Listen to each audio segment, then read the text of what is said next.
The British government is deporting a convicted people trafficker from Albania for the third time in under 2 years, highlighting how ineffective its border control regime is even on those rare occasions when it actually removes people from the country.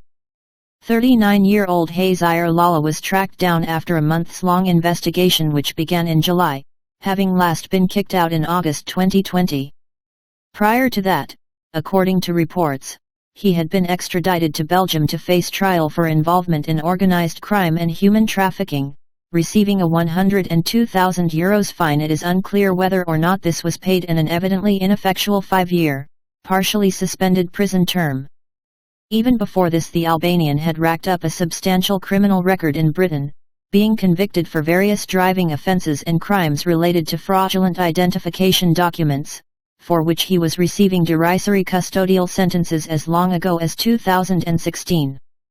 Hazir Lala is a convicted human trafficker and has no place in the UK.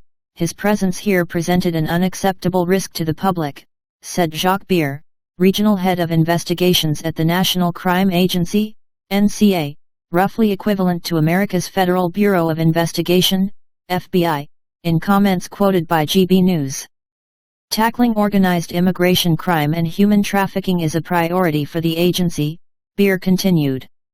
We saw with last week's tragedy in the Channel, the horrendous dangers of organised immigration crime which the agency and its partners are doing everything possible to combat, he added somewhat dubiously, given the British authorities' exceedingly poor record when it comes to preventing illegal immigration and deporting illegal aliens and foreign criminals.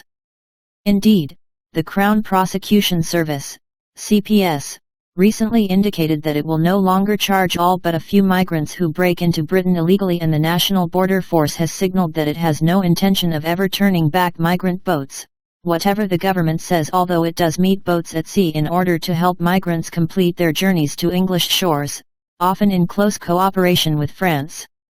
One possible explanation for this institutional indifference to illegal immigration may lie in the attitude of top officials, with the Border Force's outgoing chief having recently given a speech in which he opined that we're all human beings, we're all mammals, we're all rocks, plants, rivers.